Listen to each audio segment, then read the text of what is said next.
Em nome do Pai, do Filho e do Espírito Santo. Amém.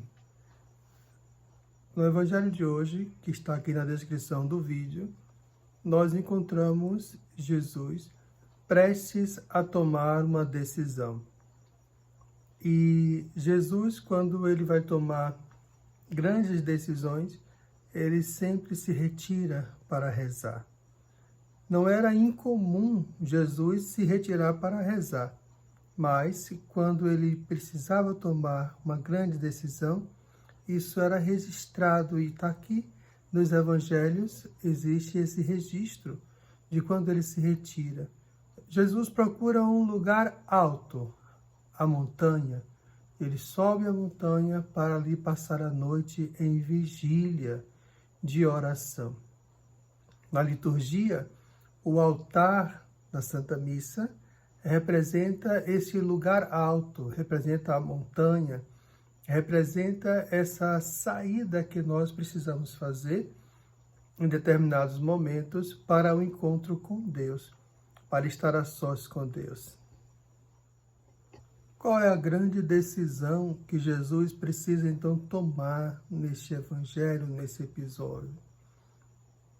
Ele precisa escolher 12 pessoas. Esses serão chamados de apóstolos. Veja que Jesus não escolhe os 12 apóstolos a partir da grande multidão que mais tarde, quando ele descer da montanha, lá na planície, lá na base, haverá uma grande multidão que estará aguardando Jesus descer.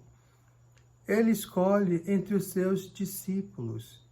Jesus tinha um grupo grande de discípulos, pessoas que o acompanhava como mestre, que ele formava.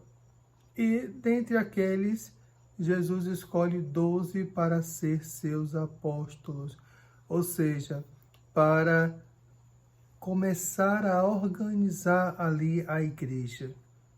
É interessante que esse grupo de pessoas, podemos dizer assim, entre aspas, colocar uma aspas, pessoas sem capacidade. É um ponto para a gente refletir. Aqui estou falando assim com relação à capacidade de formação, por exemplo, aqui hoje, ele escolhe um pescador, ele escolhe. Então, não tem um PhD, um doutor, nos dias de hoje aqui falando. Mas interessante que, na verdade, não importa nem o título. Mais tarde, São Paulo vai ser também colocado no grupo também desses líderes. E São Paulo tinha uma formação, São Paulo realmente tinha uma estrutura, vamos dizer que acadêmica, não é? Mas independente disso, independente desse conhecimento filosófico, etc., etc., não é isso que vai interessar para a missão. Isso vai colaborar com a missão. Haja visto o próprio exemplo de Paulo, como eu disse aqui agora.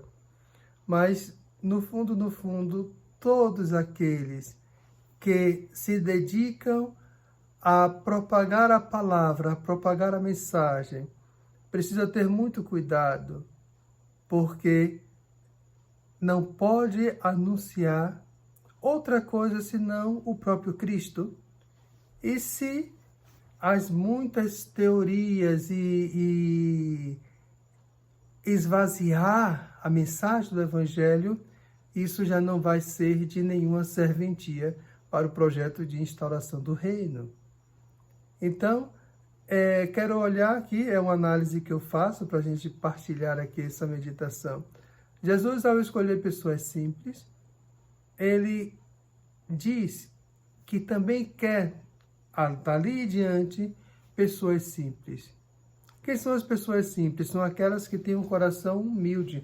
Não importa o cargo, a função, não importa o título que a pessoa precisa ter. Mas é interessante que essa pessoa seja humilde e simples para bem realizar a função. Um dos títulos do Papa, né, é servo dos servos. E que todos sejam servos, e que um sirva ao outro. E o Papa seria aquele que serve a todos, embora tenha uma função politicamente chefe de Estado, guia supremo do catolicismo, claro, uma liderança, etc. Mas, como eu disse agora há pouco, não importa a função, o cargo, não importa. Na planície dessa montanha somos então todos batizados, e para bem realizar a vontade de Deus é preciso ter humildade. Isso vale para todas as pessoas, todos os que são batizados, todos os que estão no caminho rumo ao céu. Por quê? Porque cada um vai realizar uma vocação, e nenhuma vocação é estática. Veja aqui a vocação dos apóstolos, eles são chamados e eles precisam passar por um processo de formação, eles vão acompanhar Jesus ali, morando com Jesus, né, durante aqueles 3 anos de vida pública. Em outros relatos nós vamos encontrar que Jesus explicava a sós, o que dizia em parábolas, ele explicava para os apóstolos, e assim coisas íntimas como a transfiguração do Tabor e etc. Então esse grupo será um grupo privilegiado, é um grupo que será formado de um modo mais direto pelo Mestre. Ora, ainda assim, a vocação dos apóstolos não estava ali pronta, definida, não, eles precisaram ainda fraquejar. Precisaram passar pela experiência da cruz, ou ver o Mestre morrer na cruz. Eles precisaram abrir o coração para esse ressuscitado, que ao depositar, ao infundir em cada um deles o Espírito da Verdade, o Espírito Santo, então todos abrem o seu coração e começam a compreender o que de fato está ali acontecendo na vida de cada um deles. Por isso que eu falei que nenhuma vocação é estática. A vocação começa e ela tem um processo ao longo da vida, na medida que ela vai se realizando. Assim como aconteceu também na vida dos apóstolos, assim hoje também na nossa vida e na nossa vocação. Nós temos um projeto, cada um de nós tem um projeto. Não sabemos direito o que será, não sabemos direito como vai ser no futuro. Veja que é preciso apenas dar passos no sentido do cumprimento da vontade de Deus. E dar passos com humildade, para que Deus possa operar naquele que se coloca como o servo. Assim como Jesus, sendo mestre, se colocou como servo ali diante dos seus apóstolos. Então, que nessa reflexão de hoje, que neste texto de hoje, quando Jesus se retira para rezar, para tomar uma grande decisão, depois de decidir, depois de escolher ali os seus apóstolos para começar o seu projeto de igreja, a sua própria igreja, ele então vai atender o povo, e o povo o esperava para serem curados. O povo o esperava porque queria ouvi-lo falar. Então Jesus anuncia o reino para o povo, Jesus cura aquelas pessoas que precisavam ser curadas de várias necessidades.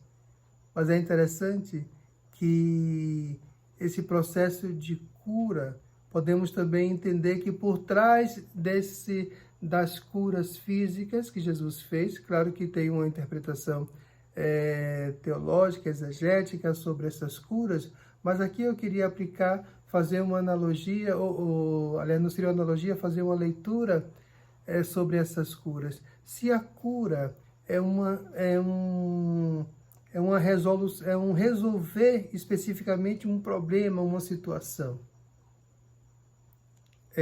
Uma cura, ela é específica, ela ela milagrosamente operada, ela abre o coração daquela pessoa para o encontro com algo mais, com o encontro com Deus.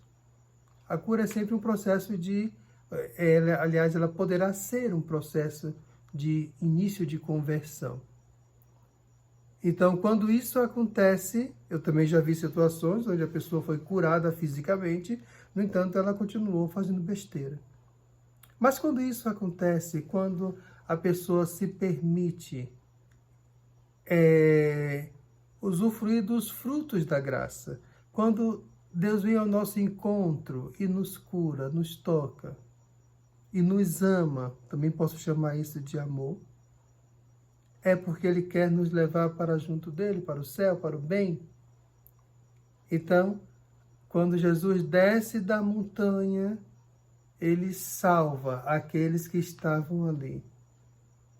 Porque todos que passaram por uma experiência de um encontro com Jesus também tiveram essa possibilidade de ter uma vida transformada.